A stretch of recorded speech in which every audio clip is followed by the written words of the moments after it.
Hello and welcome. You're with IndiaPostLive.com, India's first live conversation web television. Well, this is one portal where all of you can join in live on the conversation with your thoughts, your comments, your views. And of course, the conversation will always continue on the portal even after the conversation in the studio has come to an end with your audio comments, your video comments, and your tweets. 30 years ago to this day, the Indian Army launched Operation Bluestar under orders from the Indian government. This operation was to flush out separatists led by Jarnail Singh Bhindrewala and his team of armed members from the Golden Temple.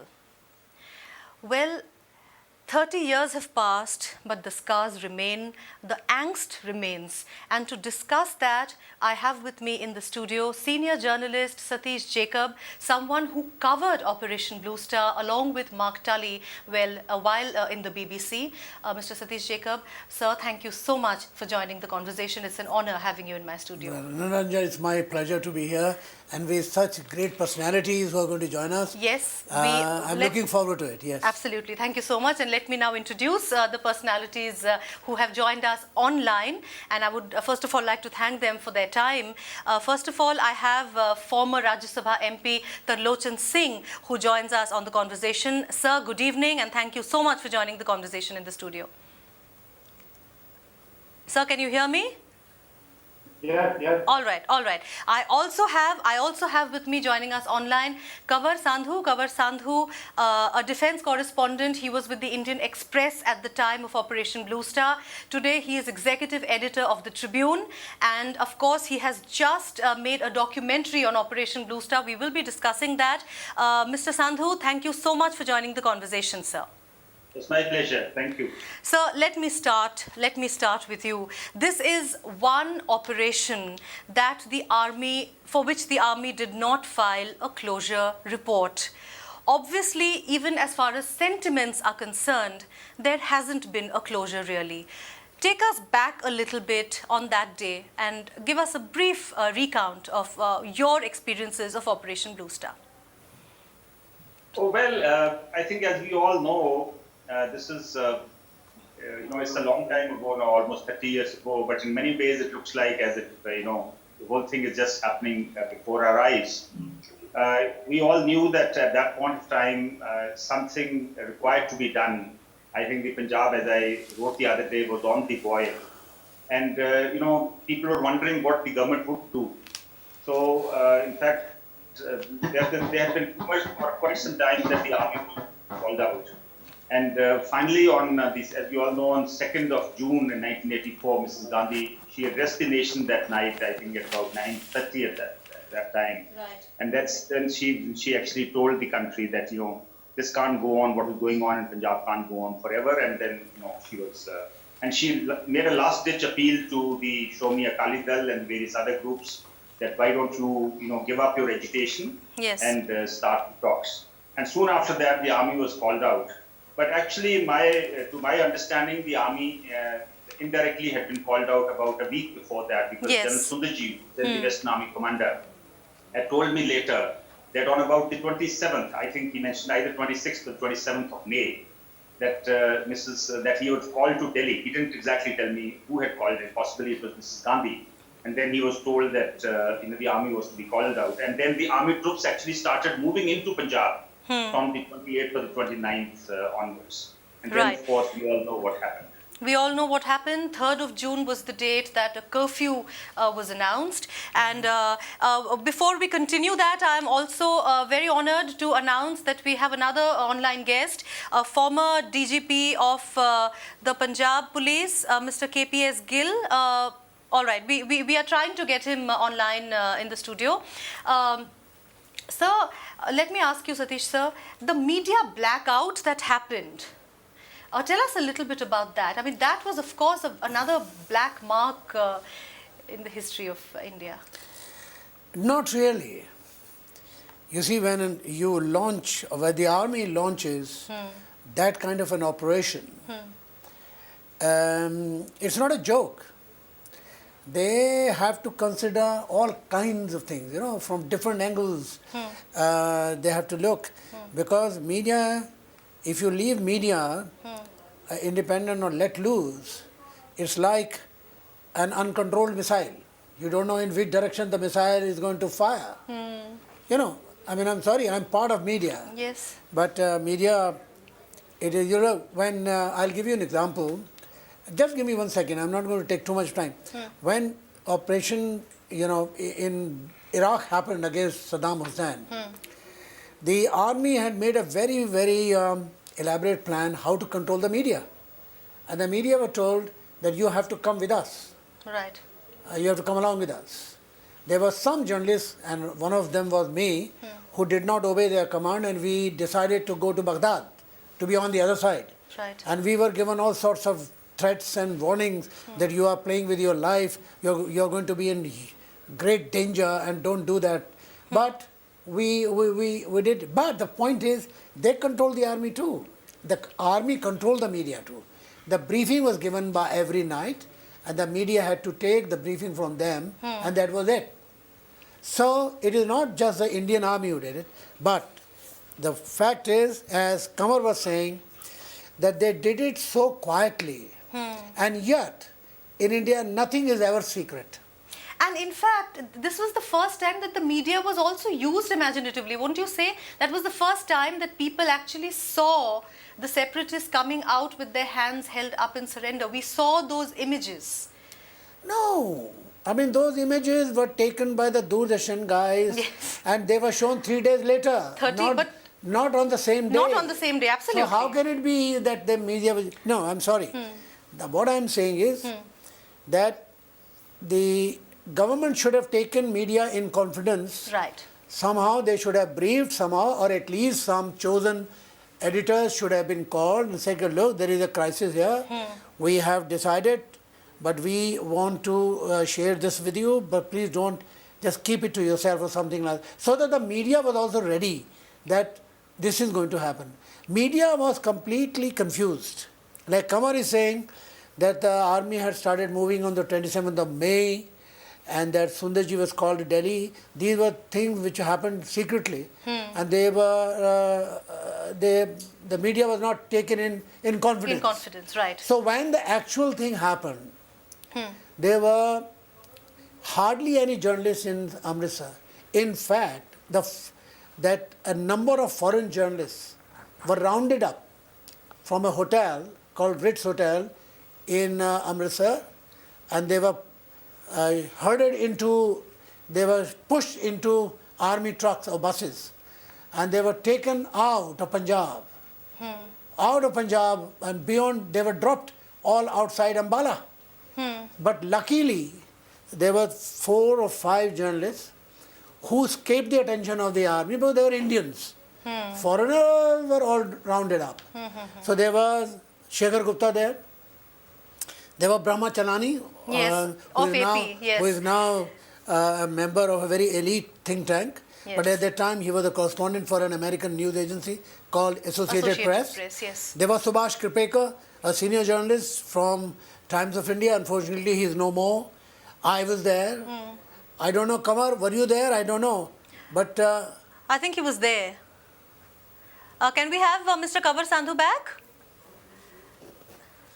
Yeah. yeah, so a very few of us were there, and we were not together either. We were all isolated. I came to know 2 days later that Shekhar Gupta was somewhere near Bhaktanta Bazaar or near somewhere in, and Subhash Kripekar was in another place. I was in some... The thing is that on the 3rd, when the curfew was announced in the evening, just before that, some of us had actually gone inside the Golden Temple and had a brief chat with Bhindranwale. Let's you were there, right? You were there. And Bhindranwale had said something prophetically that, I know and I'm prepared to give my life for it, and I'm not afraid, and let the army come here, something like that.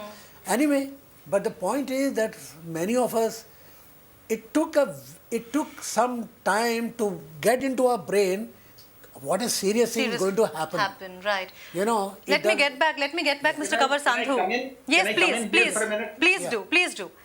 Yeah, I think as Satish is saying, I think one of the mistakes, in my opinion, I call it a mistake. A lot of these countries, even he's referring to even Iraq. I think that's a mistake even the Americans made, Yes. not to take the media along. And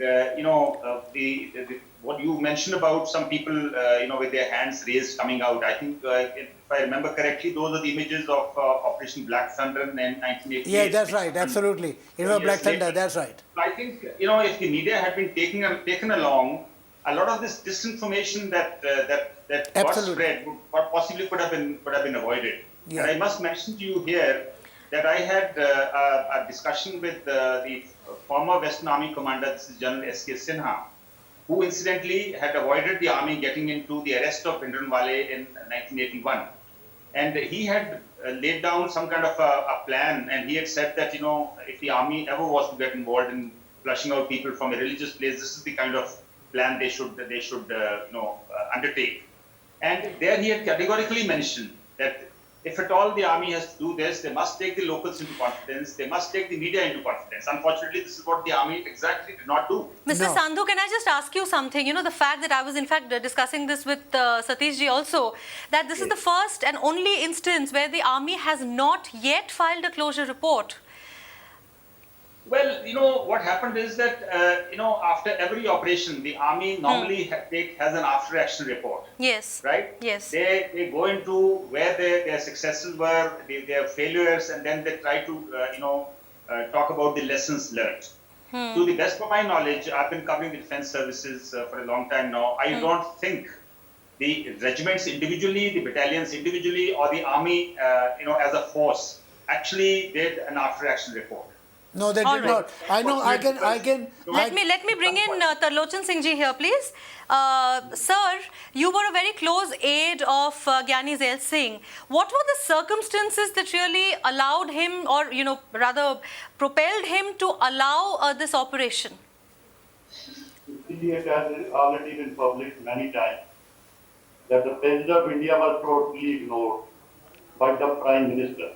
What to say President of India, for such a big operation, even cabinet meeting was not happening. First time in India, Right. such a major thing without the knowledge of cabinet. Even for every small thing, there is a cabinet meeting, number one. Number two, as you were mentioning, Mr. Kamal Sandhu and the cabinet telling, in spite of later on, the president asked for the army report. There is no army report. Yes. And they are mentioning about the media.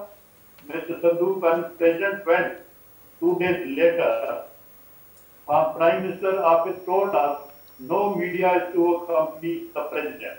I insisted, and then two people, Rangarajan, you and I, Mr. Rao from PTI. I took these two journalists without photographer. They went with me along with the president, who were the first two officially to All right. go and Yeah, go on, sir. The press in Jalandhar, the vernacular press, which is more forceful and with the people of Punjab. They were totally Jalandhar, they sealed their offices, they didn't allow them to do anything. This was at that time. And your first question, the president was earlier informed that they want to bring Bhindranwale out. Yeah. They want to use some such thing, but there was never a discussion any time there could be military action. So you're saying he was misinformed? Not informed, not even once. All right. Now he is supposed to be the supreme commander of the force. Yeah. So we were talking about the angst, the fallout of this entire episode and the assassination of Mrs. Gandhi, and then the riots that happened after that. A lot of angst in the people. What do you have to say? Do you think 3 decades later, do you still see that angst among the people despite an apology from the earlier Prime Minister Dr. Manmohan Singh?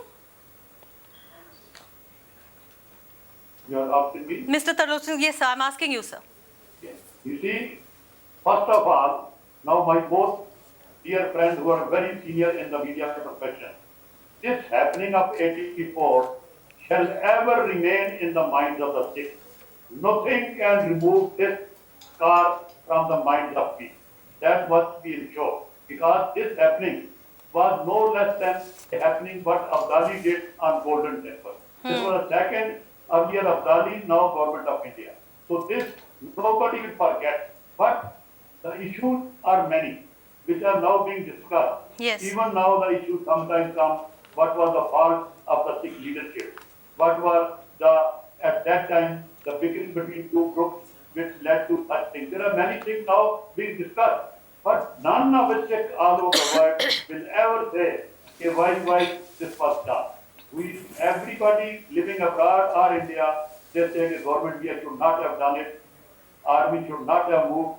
Other method like General Sinha saying, yeah, even otherwise, what Black Thunder did, that could have been adopted. But this was not even discussed what to talk about adoption.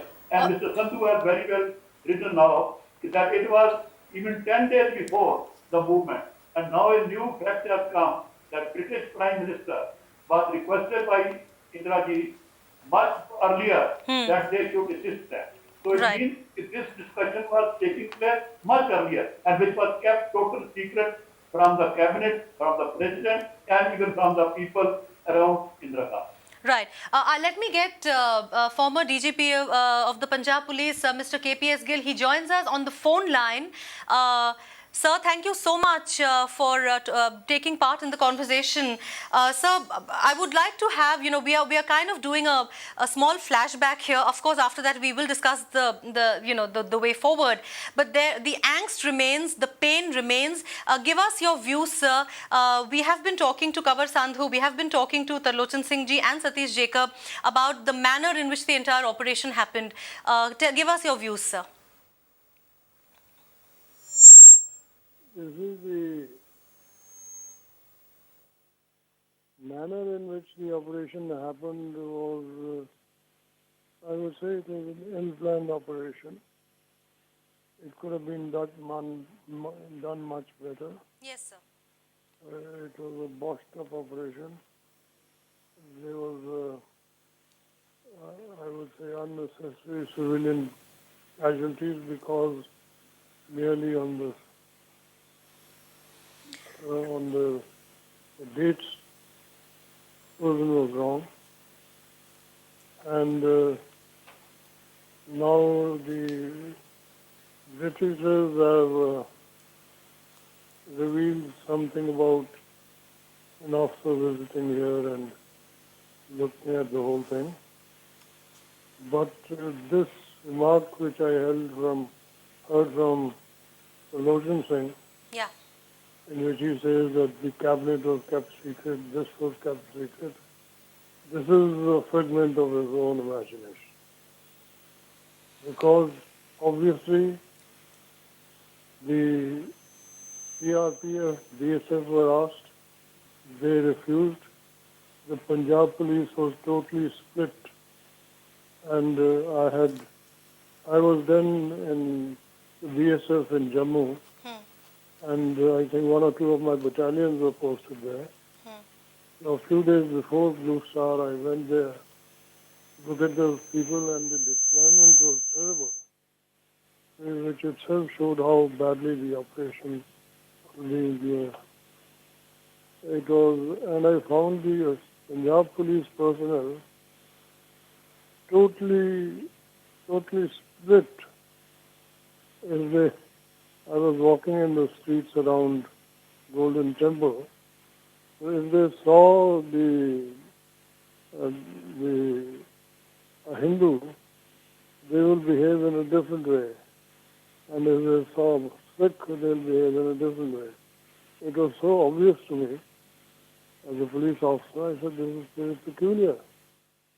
And so, but I think I went back to Jammu, and I think after 3-4 days or 5 days, or maybe a week, this operation took place. Right. So, Let me just get back to, please stay on the line with us, sir. I want to get back to Mr. Kanwar Sandhu. Of course, Mr. KPS Gill himself has said that it was a botched up operation. We just heard him just now. And, after that, there was an Operation Woodrose. And after that, there was Operation Black Thunder. And Black Thunder, too, was much better managed. The whole system of blockade seemed to work. What would be your comments on what Mr. Gill has just told us? Well, first let me state here that I could not hear what exactly Mr. KPS Gill said. He talked of the botched up. He talked of the botched up, operation by the army and. So what I would like to say here is that yes, I think there is today no doubt about it. I think some of us have been seeing this from the time we learned of the way the operation had been done. That it could have been, it was a botched up operation. It should have been done in a much better fashion. I think one of the things you just mentioned that why does the anger still remain? The anger still remains. Yes. I think one of the very primary reasons for that is that it was carried out. It started on the 3rd of June, which happened to be the martyrdom day of Guru Arjan Dev Ji. Yes. Because of that, there are lots of people inside the Golden Temple. Now, there's no reason as to why the operation should have actually started on that particular day. Also, even if everybody is convinced that something required to be done, but this is what actually was done is there can be very few people who would say that this is how it should have been done, because you can't be using the tanks, and not just the tanks, you can't be using the main gun of the tank and not just fire 1 or 2 rounds, but fire, according to General Barad himself, he told me that they fired at least 20 rounds from the main gun. So, and then there were huge excesses. Now, this is one of the reasons why the anger remains. But then when KPS Gill talks about Operation Black Thunder, let's be very honest about it. No two operations can be the same. Obviously, by Operation Black Thunder, much had changed in Punjab. There wasn't a Bhindranwale there. There weren't so many committed armed people inside. Right. But yes, to go back to your first question, the operation should have been carried out in a different manner. Right. For example, one of the persons I spoke to was Lieutenant General P.C. Katoch, who, as a young major, was leading a group of commandos into the operation, into the assault on the Akal Takht and the people, lodged inside the Akal Takht. Yes. In fact, he was injured in that operation. Now, he was a young major then, he retired as a lieutenant general, and today when you meet him, he says that the way the operation was conducted was just opposite to what they had been taught in the army. So now everybody, or at least most people, feel that yes, it should have been carried out differently. Right. Okay, let me go to the angst issue, Satish ji, with you. Brahma Chilani, we spoke about him when he was in AP. After that, he has been very vociferously and very openly, he has talked about the human rights violations that happened, how the arms of the Sikhs were tied behind their backs and they were executed. And, one does know, of course, remember the incident where Lieutenant General Brar was attacked. So, obviously, the angst remains. Can you do a comparison between the Sikhs living within India and also the support that they got from outside? What are the feelings that are present right now among the Sikhs? I'm afraid I will act like a devil's advocate here now. Surely. I have been hearing this repeatedly, the word angst. I don't really understand what you mean by angst. 30 years happened. Yeah. I very closely covered the whole thing, and I was myself shocked and bewildered to see that kind of an operation against one of the holiest shrines in our country. Yes. No matter what religion you belong to in our country, all of us have been raised to look up to Golden Temple as a place of serenity. When we used to go there as reporters, we used to count ourselves very lucky that we were there, so we made so many visits, Yes. which we couldn't possibly have done in normal life. But in the evenings, to be there to listen to the Sangeet and the Sarovar there with the calming waters, it was amazing experience. And I never ever imagined, even my worst nightmare, that suddenly the Golden Temple will become the target of big cannons and tanks and roar of war cries and blood being, I mean, it was like a real surrealistic a nightmare. The total destruction of the Akal Takht. But the thing is, and I was just wondering whether this country is going to break up. The fabric, the social fabric of our country it had become so thin that it could be sort of torn apart. But thank God, I'm saying thank God, today, after 30 years, the Sikhs and the Hindus have reconciled to each other. They live together now, and there is hardly any animosity between the two communities. And we have to be grateful to God. In some ways, I hope that people will not misunderstand me. In some ways, I think the wounds have been healed. Okay. And let us not, after 30 years, we have moved on. The young Sikhs and the young Hindus, today they want to move on. And a whole generation has passed. So the new generation hardly knows who was Bhindranwale, to be honest with you. It is people like us and Kama and Gill Saab.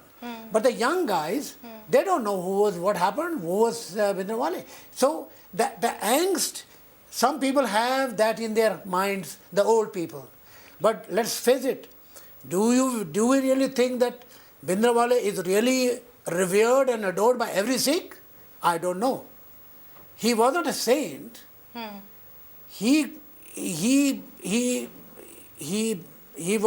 engineered a lot of violence. Well, obviously He deliberately chose the sanctity of Golden Temple as a shelter. Yes. Because he knew that he was safe there. Right. He did not obey the control of the Shiromani Kalidar or anything. He was independent. Longowal had no guts to go and confront him, because we used to frequently go there and meet Sandhu Sahab. You remember that sons log baitha karte the, and they had no guts to confront Bhindranwale and his people. And can you imagine a holy place like Golden Temple? We used to go there and suddenly we will see young people carrying AK-47 and we saw that the sandbags inside, and we, all of us, used to get scared. That's obviously very No, we were afraid inside. traumatic, yeah. And when we used to go and meet Bhindranwale Sahab, we were very careful how we conduct ourselves in front of him. We were always afraid that we might upset him. Can I just get Tarlochan Singh ji on this? Sir, one man's freedom fighter is another man's terrorist, and it has always been the case. History has proved it over and over again. But Satish ji just told us that yes, it has been 30 years. The present generation has chosen to move on. It is only those who actually witnessed it. It remains. Perhaps the angst also remains. But the younger generation today, the youth today, they live in harmony. Please comment on that. Do you think we have actually moved on, or the scars still remain?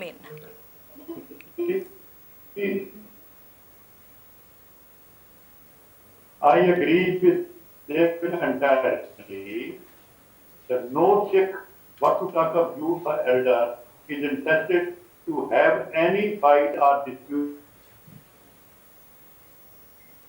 There was no communal clash. That is one good thing. It not happened anywhere. So that was even in spite of the killing and all. And no, all over the world, we live like brothers. Actually, outside, there's even much more unity when we go across. But the issue will never die off. Yes. I just want to bring the notice of these two our senior brothers that there are 4 or 5 books now which come in Punjabi language, written by those priests who were inside the temple, including one who became later on head of the Akal Takht.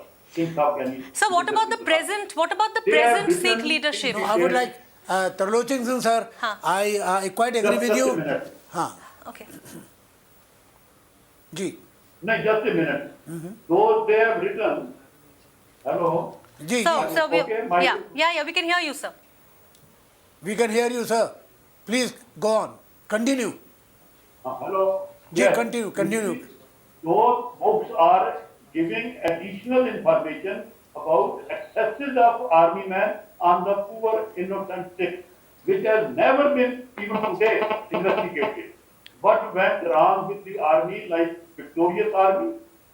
how they were invading the people, the houses, what they were doing to innocent citizens. This has come in detail in those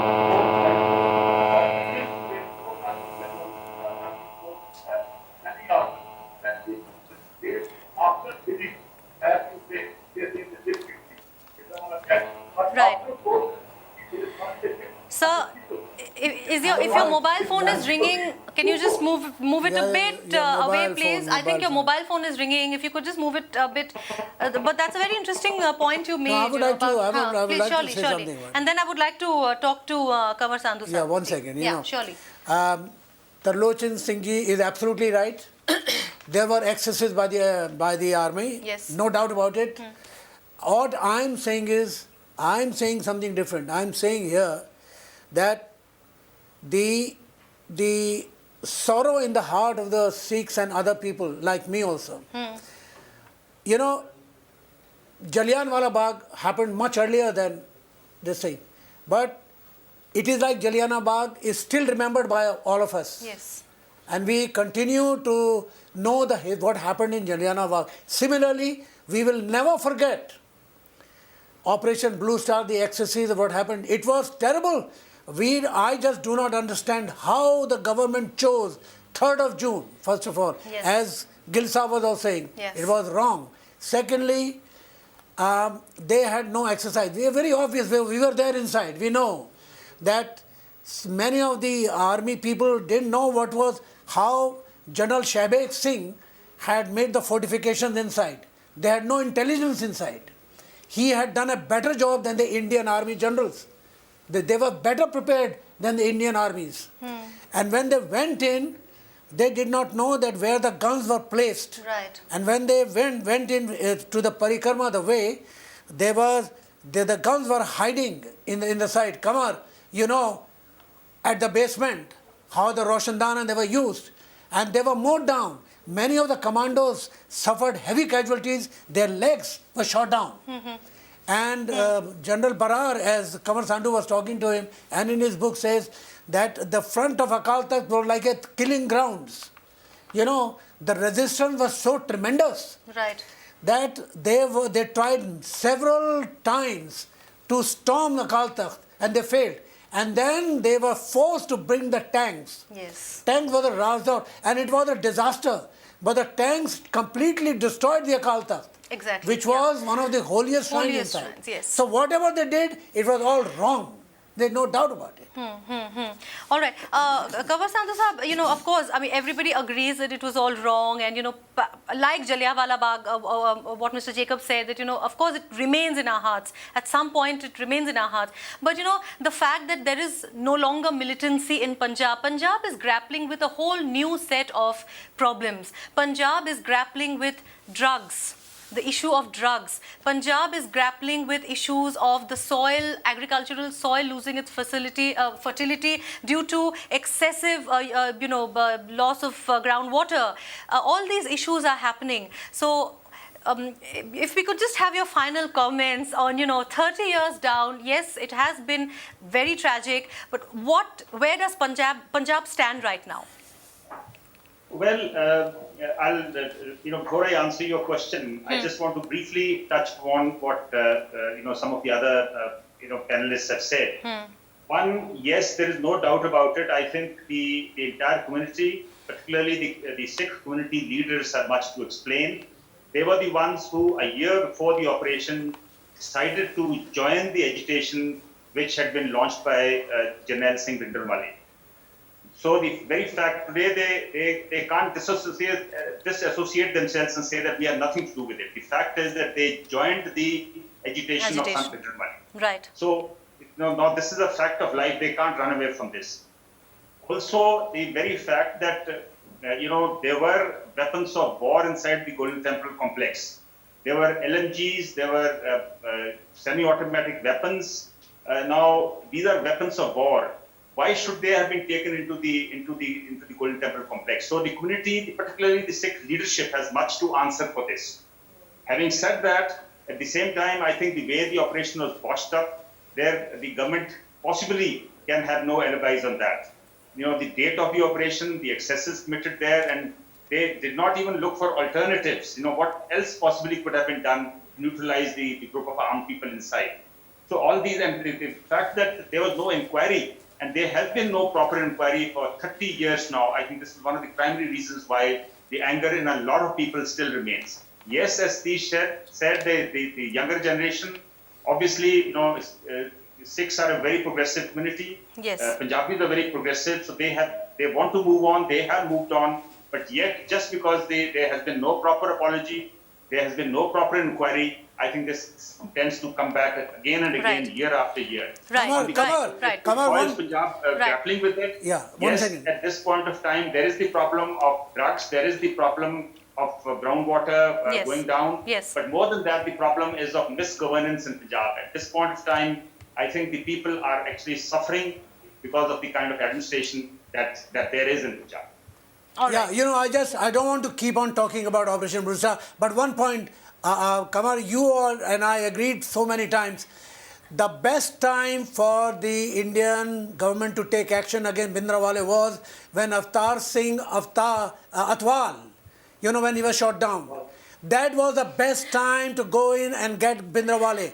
All I right. don't know why no action was taken there. 30 years. Satish, I would come in there and even say that possibly they were talking to Bhindranwale towards even till the very end. I think the talks could have continued.